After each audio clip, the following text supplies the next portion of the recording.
C'est pour se rendre compte du niveau d'avancement des travaux de réhabilitation du complexe scolaire du 15 août 1963, ex-école 120A, complètement délabré, que le maire de Brazzaville, Dieudonné Bantimba, a effectué le déplacement du 3e arrondissement Poto le 4 octobre 2021, jour de la rentrée scolaire.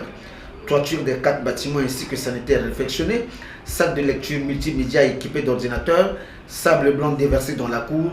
En tout cas, le décor a véritablement changé et les élèves peuvent travailler dans un environnement sain où les kits scolaires leur sont distribués gratuitement. La mairie et la fondation se sont mis ensemble pour trouver des fonds et réhabiliter cette école qui était complètement délabrée. Or, cette école, c'est une école quand même mythique. L'école Saint-Vincent a formé beaucoup de cadres ici qui sont ministres, directeurs généraux, que je ne cite pas des noms. Et on a voulu quand même réhabiliter cette école. Pas seulement pour ceux-là qui sont partis, mais surtout pour la nouvelle génération qui travaillait maintenant dans des conditions très désagréables.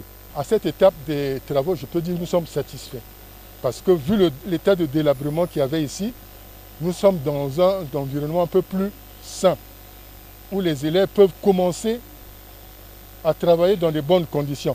Parce que ça ne s'arrêtera pas seulement au bâtiment.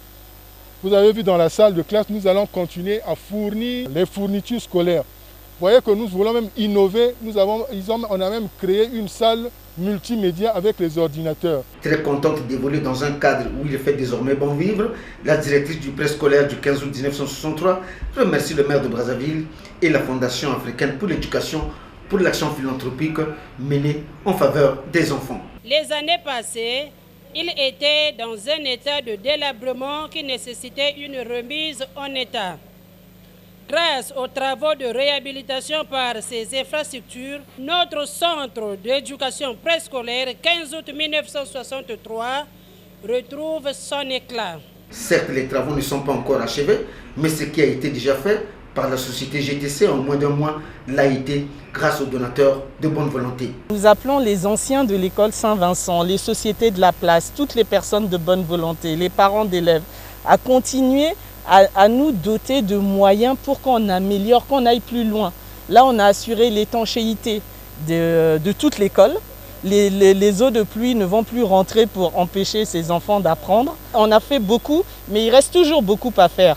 La tâche étant immense, on a vraiment besoin d'accompagnement. Il faut continuer, on fait ça pour l'avenir du Congo, l'avenir de ces enfants. Il faut qu'ils apprennent dans de bonnes conditions. Pour l'histoire, retenez que le président Abbé Flubert Yulu fut le 6e directeur de l'école 120A dans les années 1940.